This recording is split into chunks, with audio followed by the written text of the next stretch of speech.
इतना सुनने और समझने के बाद ताहा सरवर आप देखिए, मान लीजिए, अब देखो एक चीज, ये है मान लो एक आपका हाउस, हाउस मतलब होता है घर, घर बन रहा है, ठीक है, ताहा सरवर अपना घर बनवा रहे हैं। अब ये बताओ, घर बन रहा है, घर खरीद रहे हैं, कैसा खर्चा? Capital expenditure. कैसा खर्चा?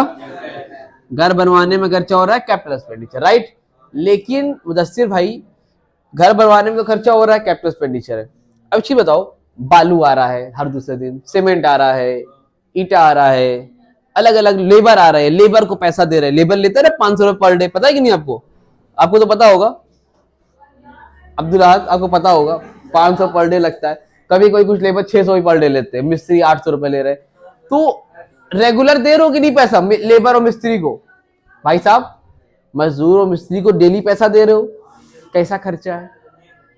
रेवेन्यू लग रहा है, रेवेन्यू। ध्यान समझना, इनको मैं देता हूं डेली वेजेस 500 रुपए, और हम लोगों ने पढ़ा है कि जब बार बार खर्चा होता है वो होता है रेवेन्यू। लेकिन ये 500 रुपए दे के अब्दुल अहद को हम बनवा क्या रहे हैं?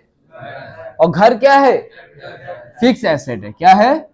और फिक्स एसेट की वजह से जितने भी खर्चे होते हैं वो क्या होते हैं? कैपिटल एक्सपेंडिचर होते हैं, ठीक है। भले दे रहे हैं डेली, लेकिन उससे बन क्या रहा है? घर बन रहा हो। घर एक फिक्स एसेट है, इसलिए किसी लेबर को, मिस्त्री को, ईंटे का, बालू का, पत्थर का, अगर कोई ऐसा पैसा खर्च कर रहा हो जो बार बार हो रहा है लेकिन उससे बन रही है हमारी फिक्स्ड एसेट, उसको हम लोग बोलते हैं कैपिटल एक्सपेंडिचर। समझ में आया?